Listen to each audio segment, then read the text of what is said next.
Rao IAS coaching centre में हुए हादसे के बाद अवध ओझा खूब ट्रोल हो रहे थे।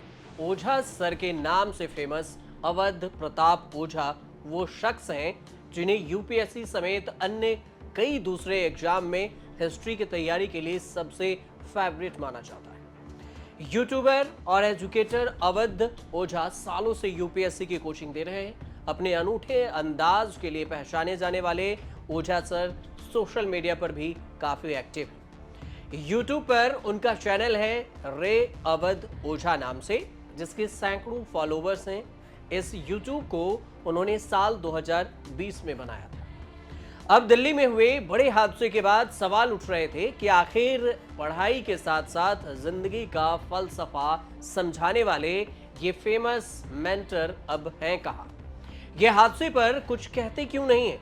तो अब अवध ओझा ने अपनी चुप्पी भी तोड़ी और एक वीडियो भी जारी कर दिया, जिसमें उन्होंने हादसे में मारे गए स्टूडेंट्स को श्रद्धांजलि दी है और सरकार से ऐसी लापरवाहियों से निपटने के लिए कड़ा कानून बनाने की मांग भी कर डाली है। उन्होंने राजेंद्र नगर में हुए हादसे का जिक्र करते हुए सूरत से लेकर राजकोट में हुए हादसों का भी याद दिलाया। इतना ही नहीं, उन्होंने सरकार से ऐसा कानून पास करने की अपील भी की है जिसमें किसी भी तरह की दुर्घटना होने पर संपत्ति सील और ऑनर्स यानी कि मालिक के खिलाफ आजीवन कारावास यानी कि आजीवन जेल की सजा देने का प्रावधान हो।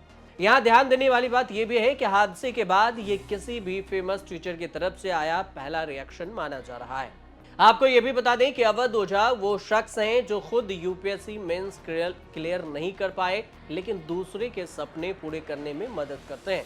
उन्होंने छात्रों की मदद के लिए अवध ओझा नाम से ही ऑफिशियल ऐप भी लॉन्च किया। इतना ही नहीं, वे इकरा आईएएस के संस्थापक भी हैं। हालांकि अवध ओझा की टीचिंग जर्नी आसान भी नहीं है। अगर इनके बात करें तो पहले बच्चे कुछ ही दिन के लिए कोचिंग छोड़कर भाग जाया करते थे इनसे। धीरे धीरे अवध ओझा ने अपने पढ़ाई के तरीके पर काम किया और आज स्टूडेंट्स उनके पास दौड़े दौड़े चले आते हैं। अवध ओझा के वीडियो अक्सर सोशल मीडिया पर वायरल होते हैं। किसी मोटिवेशनल स्पीकर की तरह वो अपनी बातों से बच्चों में जोश भर देते हैं। साल 1984 को यूपी के गोंडा में जन्मे अवध ओझा के पिता पोस्ट मास्टर थे, मां वकील थीं। अवध ओझा की पढ़ाई लिखाई गोंडा में ही हुई। यूपीएससी के लिए वो दिल्ली आ गए। यहां सभी एग्जाम्स को उन्होंने क्रैक कर लिया, लेकिन मेंस क्रैक नहीं कर पाए। इस नाकामयाबी के बाद वो इलाहाबाद लौटे, अपने दोस्तों की कोचिंग में पढ़ाने लगे, लेकिन शुरुआत अच्छी नहीं हुई। हालांकि वक्त के साथ ओझा सर बदल गए और उनके पढ़ाने का अंदाज भी बदला। वो देश के अपने बेहतरीन पढ़ाई के लिए पहचाने जाने लगे। वो देश के कई संस्थानों में पढ़ा चुके हैं, जिसमें यूपीएससी की तैयारी कराने वाले कई नामी इंस्टीट्यूट भी शामिल हैं। सिर्फ टीचिंग ही नहीं, अवध ओझा नाम पॉलिटिक्स से भी जुड़ा गया है। लोकसभा चुनाव से पहले खबर उड़ी थी कि वह बहुत जल्द बीजेपी के टिकट से अपनी पॉलिटिकल जर्नी शुरुआत कर सकते हैं और कैसरगंज से वो चुनाव लड़ सकते हैं। मार्च में उन्होंने डिप्टी सीएम केशव प्रसाद मौर्य और दिनेश शर्मा से भी मुलाकात की। इसके बाद इस चर्चा ने और भी जोर पकड़ लिया, लेकिन चर्चा में ही रह गई। और आपको ये भी बता दें कि इस पर कोई भी बात आगे नहीं बढ़ी।